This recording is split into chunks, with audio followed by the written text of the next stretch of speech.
Friends, welcome back to one more mini blog. ముందుగా రాధాష్టమి శుభాకాంక్షలు. యాక్చువల్గా రాధాష్టమి చాలా తక్కువ మెంబర్స్ సెలబ్రేషన్ చేసుకుంటారు, కానీ కృష్ణాష్టమి ఎలా సెలబ్రేషన్ చేశారో రాధాష్టమి కూడా అంతే విధంగా సెలబ్రేషన్ చేయాలి. సో ఈ వీడియోలో ఏంటి అంటే, మా పాప వెన్న తయారు చేసింది ఇంట్లోనే. తనకి కొంచెం కోల్డ్ అయింది, అయినా కానీ మమ్మీ రాధాష్టమి మనం కృష్ణాష్టమి చాలా బాగా సెలబ్రేషన్ చేశాం కదా, రాధాష్టమి కూడా చేద్దామనేసి పూజకు తనే మొత్తం డెకరేషన్, అభిషేకం అన్నీ కూడా చేసేసింది. సో నేనేంటంటే దగ్గర ఉండి తనకి వీడియో అష్టదశనామాలు నేను చదువుతున్నా, తను అన్ని అక్షంతలు పూలు వేసుకుంటూ తులసి మాల కట్టింది, పూలమాల ఒకటి నేను కట్టించాను.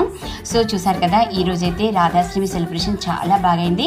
సో మనం కృష్ణుని పూజించాలంటే ఫస్ట్ రాధకి కదా పూజ చేసేది, ఇంకోటి లక్ష్మీనారాయణలో అన్న ఫస్ట్ లక్ష్మీదేవత. సో ఈ విధంగా ఖచ్చితంగా మనం ఫస్ట్ రాధకి కూడా పూజ చేయాలి, కాబట్టి రాధాష్టమి సెలబ్రేషన్ కూడా చాలా బాగా అవుతాయి. మన సైడ్ చాలా తక్కువ అండి, కానీ సూపర్గా ఉంటుంది. మీరు కూడా ట్రై చేయండి పూజ చేయడానికి.